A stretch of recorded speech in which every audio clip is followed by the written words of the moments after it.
Pandas को सीखने के लिए हमें दो चीजें चाहिए। एक तो हमें चाहिए पांडास खुद और दूसरा डेटा जिसके थ्रू हम पांडास को सीखने वाले हैं। तो अगर मैं पांडास की बात करूं, अगर आपको वो अपने सिस्टम में चाहिए तो आप यूज कर सकते हो या तो एनाकोंडा या फिर विजुअल स्टूडियो कोड, और इसी के थ्रू आप पांडास को यूज कर सकते हो। अगर मैं डेटा की बात करूं तो डेटा के लिए हमारे पास दो चीजें हैं, या तो हम एवरग्रीन वेबसाइट कैगल का यूज कर लें या तो हम इनबिल्ट डेटा सेट्स का यूज कर लें। तो इनबिल्ट डेटा सेट भी बहुत सारे हैं पाइथन के अंदर, आप उसका भी यूज कर सकते हो, वो भी मैं आपको बताऊंगी कैसे करना है। या फिर कैगल से आप जाके डेटा को डाउनलोड कर सकते हो। जस्ट गो टू गूगल और टाइप करना है आपको कैगल और आपको वेबसाइट मिल जाएगी। अगर मैं डेटा की बात करूं तो डेटा आपको दो तरीके का मिलेगा। एक होता है 1D data which means one dimensional data, जिसको हम पांडास में कहते हैं सीरीज।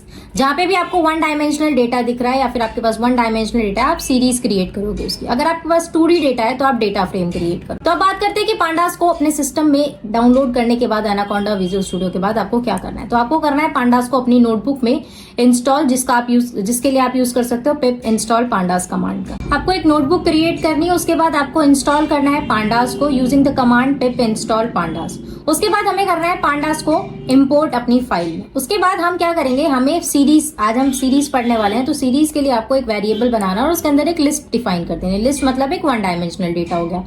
तो लिस्ट से सीरीज क्रिएट करने के लिए आपने यूज करना है pd.series। pd कहां से आया, pd यहाँ पे हमने डाला था, इसको एक निकनेम दिया था पांडास को इंपोर्ट करते हुए जो कि था pd।